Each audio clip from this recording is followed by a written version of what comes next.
Assalamu alaikum. Dans le cadre de la formation licence en langue étrangère, langue française, matière TIC, aujourd'hui nous allons voir certaines options de la rédaction sur Word, rédaction de documents académiques. Nous avons déjà vu comment créer un template. Aujourd'hui, nous allons voir quelques options qui ne s'enregistrent pas automatiquement dans un template, mais dont vous ferez usage, dont vous aurez besoin pour rédiger un document académique. D'abord, nous allons voir comment insérer une bibliographie. Comment insérer une bibliographie. Nous allons prendre un document qui est déjà rédigé. Dans ce document-là, nous allons choisir le texte qu'on doit citer. Choisir ici le texte qu'on doit citer. Et sur le menu référence, comme vous voyez là, nous allons insérer une note de bas de page. Automatiquement, la note de bas de page va s'insérer là où le curseur était déjà. Pour voir où était le curseur, vous allez faire un double clic sur le 1 et là, vous allez automatiquement partir vers le curseur va vous mener sur le texte sur lequel la note de bas de page a été insérée. Comment insérer une source? Vous allez toujours dans le menu référence, choisir la commande insérer une citation et vous allez faire ajouter une nouvelle source. Ajouter une nouvelle source. Selon que cette source soit ouvrage ou section, c'est-à-dire une partie d'ouvrage, article de journal, article dans un périodique, compte rendu de conférences, etc., rapport, etc. Vous avez le choix site web, document. Nous allons dire que c'est un ouvrage, par exemple. Auteur, nous allons dire que c'est Jean-Michel Adam. Vous allez mettre le nom Jean-Michel Adam. D'accord? Vous allez mettre le titre, le dire et le dit, par exemple. Le dire et le dit. Année 1998. Ville Paris.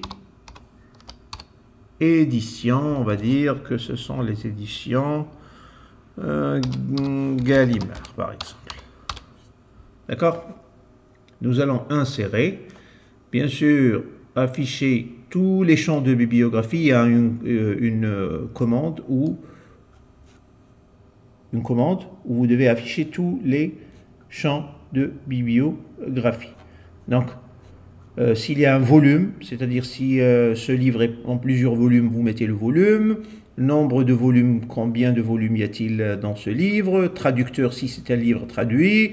Titre abrégé, s'il y en a. Numéro d'identification, c'est le numéro d'ISBN du livre, de l'ouvrage. Pour les articles, les revues ont un ISSN. Les pages, vous allez mettre le nombre, les pages que vous allez citer, c'est-à-dire où votre citation figure, édition et votre commentaire si vous en avez. D'accord? Automatiquement, vous allez mettre un OK et la citation va s'insérer, va venir s'insérer ici. D'accord? On va revenir et on va insérer la citation ici. D'accord? Et là, vous voyez bien que la citation s'insère automatiquement dans la note de bas de page. Pourquoi cette citation s'insère? Parce que si on a besoin, à la fin, bien sûr à la fin de notre document, on va insérer un saut de page. D'accord? Ici, nous pouvons réinsérer, toujours dans le menu référence, insérer une bibliographie. Et comme ça, nous avons... Bien sûr, dans notre bibliographie, il n'y a que l'ouvrage de Jean-Michel Adam, l'ouvrage qu'on a choisi, d'accord? Mais si votre document est assez volumineux, par exemple un mémoire de master, vous allez avoir bien sûr une bibliographie plus importante que celle-ci. D'accord? Donc, maintenant, si sur votre document, vous voulez remplacer quoi que ce soit, nous allons par exemple dire, nous allons choisir un autre document encore plus volumineux, ce document-là, mémoire finale, et nous allons chercher par exemple un livre, un mot qu'on doit changer dans le... Vous avez un document assez volumineux, de 90 pages ou plus, et vous voulez chercher un mot. Vous avez sur le menu accueil, vous avez ici l'option rechercher. Par exemple, je vais dire mythe et je vais chercher. Et ici, vous voyez bien, tous les lieux où il y a mythe, je les ai. D'accord? Je veux remplacer. Remplacer par exemple mythe par mythologie. Mythologie.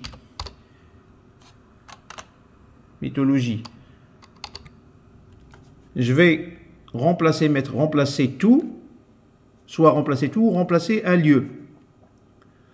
À la fin du document, contribuer à rechercher. Donc, on va remplacer tout et on a 0 lieu. Il n'y a pas le... Ça a été déjà modifié. Donc, maintenant, on va remplacer mythe par mythologie et on a un remplacement effectué. On a un seul, c'est-à-dire dans tout le mémoire, il n'y a qu'un seul lieu où, vous voyez bien, un seul remplacement, un remplacement effectué. Word a atteint la fin du document, un remplacement effectué. Continuer à chercher à partir du début. C'est-à-dire, si vous voulez chercher, il n'y a qu'un lieu où le mot mythe a été utilisé dans ce mémoire. On va dire par exemple, on va annuler les modifications avec la flèche. On va chercher un autre mot. On va dire narrateur. Narrateur.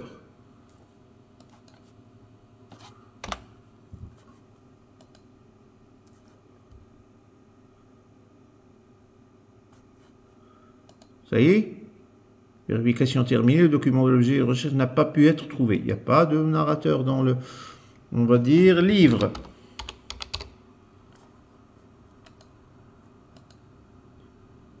Et ici, il y a les lieux, vous voyez bien, chaque fois suivant,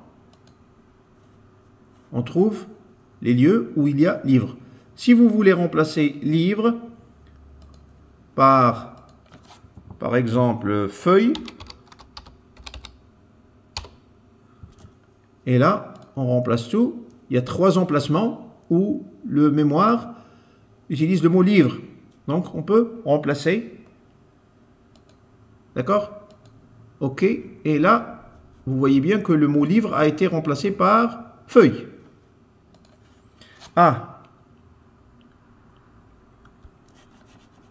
Sur le bas de votre document, vous allez trouver une barre. On appelle ça la barre d'état. La barre d'état, vous pouvez, sur un clic droit, vous pointez votre curseur sur la barre d'état, vous faites un clic droit, vous avez le numéro de page, vous cochez tout ce dont vous avez besoin, numéro de ligne, vous avez surtout besoin des statistiques, vérification de l'orthographe et de la grammaire, c'est-à-dire tout ça est signalé sur la barre, la langue que vous utiliserez, français, arabe ou anglais, et vous avez surtout besoin des statistiques, c'est-à-dire ici, vous êtes sur la page 7, section 3, 7 sur 59, c'est-à-dire le document compte 59, 6 lignes, vous êtes sur la 6e ligne, c'est-à-dire ici, 1, 2, 3, 4, 5, 6, vous voyez bien, sur la 6e ligne, et le nombre de mots, vous avez 16 075 mots. Vous pouvez sélectionner et là, vous avez, sur la sélection, vous avez 89 mots. 89 mots. Vous voyez bien. Donc, la barre des tâches, la barre d'état vous permet d'avoir une vue générale sur votre document. Si vous avez besoin de, par exemple, de faire l'ordre dans une liste, un ordre alphabétique, on va dire, on va choisir un nombre de mots. Ici, on va dire l'honnête, l'homme, on va mettre ces mots-là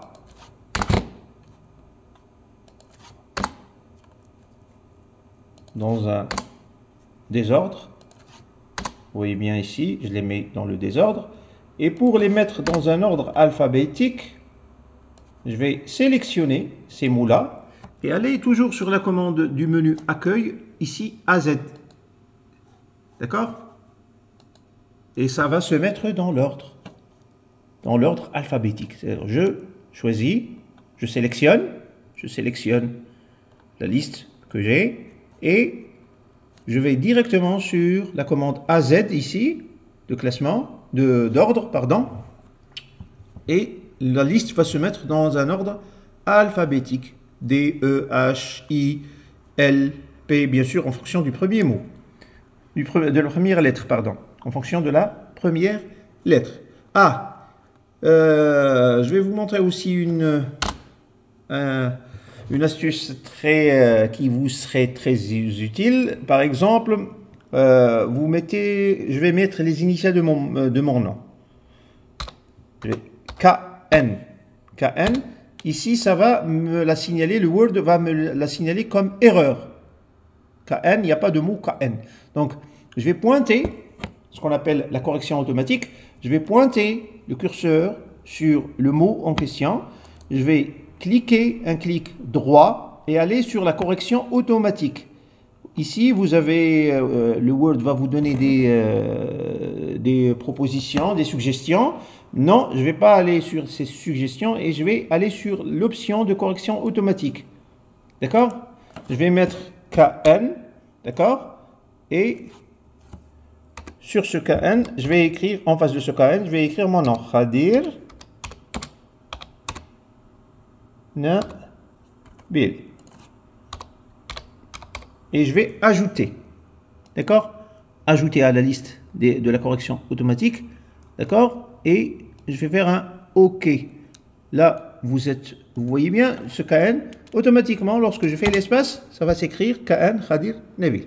Donc, ça, c'est pour faire vos raccourcis, c'est-à-dire de mots, vos abréviations.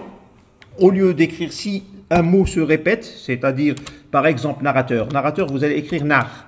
Nar, ça va vous la signaler comme erreur.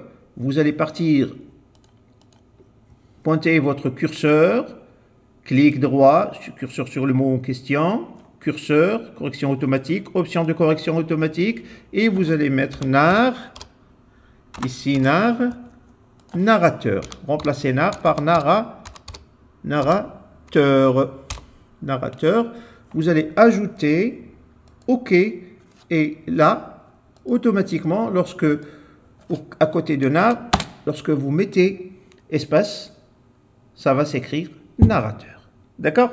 Ah, les options du tableau maintenant. Si vous insérez un tableau, ici par exemple, vous insérez un tableau, vous avez automatiquement, si je ne suis pas sur le tableau, le menu sur la barre des tâches s'arrête au menu après affichage développeur. Mais si je sélectionne le tableau, vous voyez bien qu'un autre menu s'affiche, c'est le menu disposition. Sur le menu disposition, vous pouvez choisir l'alignement de votre texte, c'est-à-dire le mettre au milieu ou sur la droite, sur la gauche. Choisir la largeur et la longueur de vos cellules. Ici, ça change, vous voyez? Ah, Si vous avez besoin d'insérer une case à droite ou à gauche, ou en haut ou en bas, vous avez ici le menu des cases, c'est-à-dire vous n'avez pas besoin de redessiner une case, ou vous voyez bien que les cases s'insèrent automatiquement en haut ou en bas. Vous pouvez aussi supprimer les cellules, donc supprimer la ligne entière, ce que je viens de sélectionner ici. Je sélectionne et je vais supprimer les cellules et supprimer la ligne entière. Et je vais supprimer, ici je resélectionne et je vais supprimer les cellules. Ici je supprime la colonne entière et comme ça.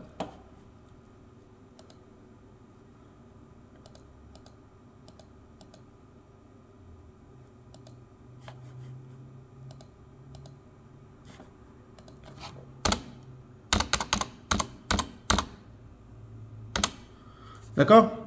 Ah, ce sont les options du tableau. Lorsque je finirai de décrire mon document, je vais fermer mon document. Je dois l'ajouter à mon Drive. D'accord? Je dois l'ajouter à mon Drive. D'abord, vous devez créer votre Drive. Si vous avez déjà votre Google, votre Gmail, vous avez automatiquement avec votre Gmail votre Drive. Ici sur le menu Google, vous allez choisir votre Drive et vous allez partir sur le menu création et créer un nouveau dossier, importer un fichier. Importer un fichier. Je vais choisir le fichier en question qui est le mémoire final. Et automatiquement, le fichier va se créer. Il est en train de s'importer ici. C'est lent parce que l'Internet est lente.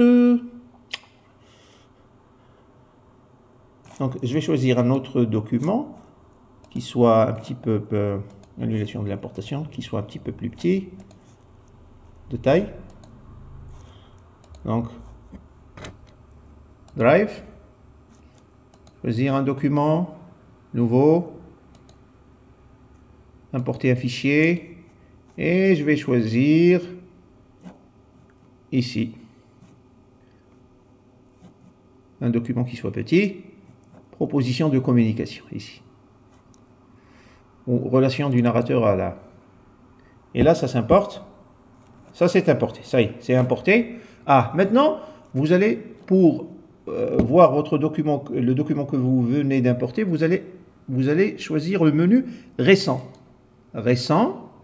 Et ici, voici relation du narrateur, la relation du narrateur. Ah, maintenant pour partager votre document, pour que votre document soit partagé pour l'envoyer, envoyer un devoir ou quelque chose dans la sorte, vous allez sélectionner le document, partir sur le menu partager, choisir le menu partager, ça s'ouvre, et ici, vous avez dans l'accès général, vous l'avez toujours limité. Donc, il faudrait changer l'accès. Au lieu de limiter, tous les utilisateurs qui ont le lien, vous allez cocher ça, et vous allez mettre OK. Ici, lorsque je copie le lien, partager, copier le lien, toutes les personnes, et je vais envoyer par exemple via Gmail par exemple. Nouveau message, je vais envoyer.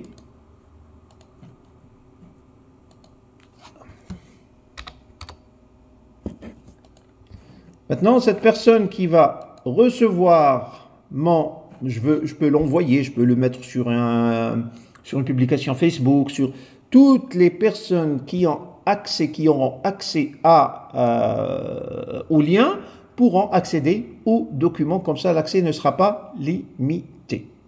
S'il y a des questions, laissez-les dans les commentaires, bien sûr. Merci.